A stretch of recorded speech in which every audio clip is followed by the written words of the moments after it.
अस्सलाम वालेकुम व्यूअर्स, मेरा नाम फराज अहमद है और आप देख रहे हैं हमारा YouTube channel Faraz and Faris. और सबसे पहले अपने इस चैनल पे आपको वेलकम करते हैं और इसके साथ साथ आपसे रिक्वेस्ट करते हैं कि अभी तक आपने इस चैनल को सब्सक्राइब नहीं किया हुआ तो चैनल को सब्सक्राइब कर दें, साथ में लगे हुए बेल आइकन को प्रेस कर दें ताकि आपको नोटिफिकेशन और अपडेट वगैरह सबसे पहले मिलती रहें।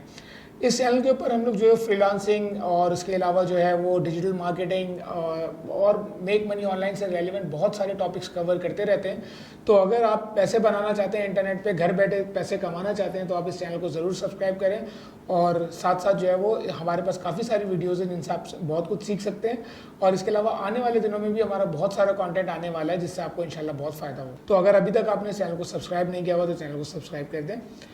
इसके अलावा काफ़ी अरसे से हम लोग जो है वो थोड़ा सा गायब थे, बीच में रमज़ान थे और काफ़ी बिजी चल रहे थे और फ़ारिस से मेरी बात होती रहती थी। फ़ारिस कुछ एक्सपेरिमेंट्स कर रहे थे तो आज फ़ारिस मेरे हाथ लगे हैं तो मैंने कहा इनसे पूछता हूँ।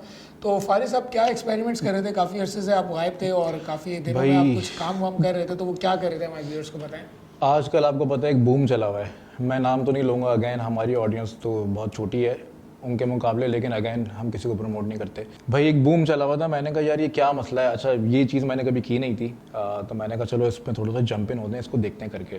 तो मैंने सोचा कि यार क्यों ना अमेज़ॉन, ईबे और इट्सी को मैं ट्राई दूँ। तो अमेज़ॉन और ईबे को मैंने ट्राई नहीं दिया। इट्सी जो था वो बहुत ज़्यादा क्विक था और ईजी टू स्टार्ट था, तो मैंने इट्सी को ट्राई दिया और विद इन 30 डे जो प्रोग्रेस थी वो बहुत अच्छी थी, बहुत इम्प्रेसिव थी। तो मुझे इट्सी पे काम करके एक बहुत इम्प्रेसिव एक चीज़ ये लगी कि यार ये तो एक हिडन सी चीज़ है। हिडन ऑब्वियसली नहीं है हमारे लिए क्योंकि हमने कभी इस पर काम नहीं किया था और ज़ाहिर है पाकिस्तान में सर्विसेज अवेलेबल नहीं होती, 10 तरह की चीज़ें होती हैं। तो इट्सी को मैं एक्सप्लोर कर रहा था और वहाँ पे मैं एक ब्रांड मैंने लॉन्च किया है, तो उस बारे में आज हम डिस्कशन करेंगे। तो ये हमारे व्यूअर्स को बताएं इट्सी क्या चीज़ है, कैसे काम करता है और आपने क्या काम किया है इसके ऊपर। इट्सी एक मार्केट प्लेस है जस्ट लाइक अमेज़ॉन और ईबे।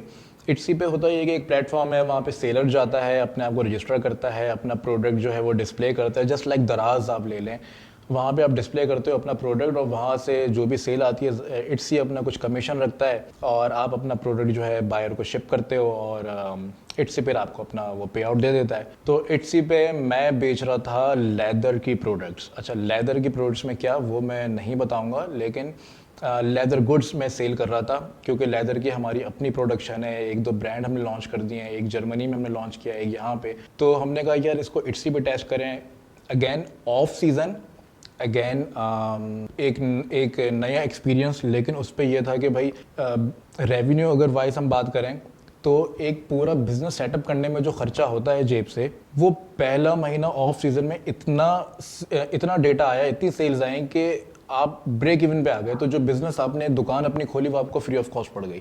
तो आपने अच्छा इट्सी के ऊपर क्या डिजिटल गुड्स भी सेल होती हैं या सिर्फ फिजिकल गुड्स सेल होती हैं, और इसके अलावा जो है वो आपका ओवरऑल क्या एक्सपीरियंस रहा है इट्सी के ऊपर? मतलब आपने जो ये लेदर गुड्स सेल की हैं एज़ कम्पेयर टू अमेज़ॉन या बाकी प्लेटफॉर्म्स, तो आप इट्सी पे आपने क्या लर्न किया, क्या चीज़ इसमें बेहतर है, क्या हमें व्यूअर्स को बताएं। अच्छा मैं इट्सी के बारे में सबसे पहले ये बता दूं कि इट्सी अमेज़ॉन ईबे में क्या फ़र्क है। अमेज़ॉन एक मार्केट प्लेस है जस्ट लाइक दराज, वैसे तो मार्केट प्लेस तीनों हैं। अमेज़ॉन पे आप जाके हर तरह का प्रोडक्ट आप डालते हो और वहाँ से सेलिंग आती है। ईबे जो है वो एक इस तरह की चीज़ है कि वहाँ पे ना बिडिंग होती है, कस्टमर जो है वो ये कहता है कि चीज़ मुझे इतने में नहीं इतने में ख़रीदनी है। अच्छा इट्सी एक ऐसी चीज़ है कि अमेज़ॉन की तरफ लोगों को ज़्यादा रुझान होता है, शायद वो बड़ा मार्केट प्लेस है, वहाँ पे हर तरह का प्रोडक्ट होता है, लेकिन मैं ये समझता हूँ कि इट्सी पे ज़्यादा पोटेंशियल है एज़ कम्पेयर टू ईबे और अमेज़ॉन। अच्छा इट्सी पे क्या चीज़ बिकती है? इट्सी पे अगर आप ये बोलें, अगर मैं आपको एक चीज़ ऐसी बताऊँ कि भाई वीकली 300 सेल्स, मंथली 1000 सेल्स, तो ईबे इट्सी पे क्या होता है, कोई भी ऐसी चीज़ जो अंडर $30 है या अंडर $25 है, वो चीज़ आप इट्सी पे डालें। और उन चीज़ों में क्या हो सकता है, उसके एग्जाम्पल के लिए ये है कि कोई भी पर्सनलाइज कस्टमाइज गुड्स आप वहाँ पे डालें, ज्वेलरी उठा लें, ज्वेलरी में नेकलेस आ जाते हैं, रिंग्स आ जाते हैं, नेम नेकलेसेस आ जाते हैं, या वॉलेट आप उठा लें कस्टमाइज, उस पर आपने कोई कोड लिखा हुआ है, mom to son, dad to son, son to dad, इस तरह से करके, या कोई भी आपने उस पर कोई कोटेशन लिखी हुई है बॉयफ्रेंड गर्लफ्रेंड से रिलेटेड, या कोई भी चीज़, वॉलेट्स हो गए, इस तरह का जितना भी कस्टमाइज पर्सनलाइज आइटम होता है, मग्स हो गए, ज़्यादातर ज्वेलरी और इस तरह की जो विंडो शॉपिंग नहीं करते हम, $10, $20, $15 की चीज़, ये चीज़ें जो है ये चीज़ें वहाँ पे बिकती हैं। अच्छा अब इसमें होता ये है कि इट्सी में आपने ना क्वांटिटी डालनी है।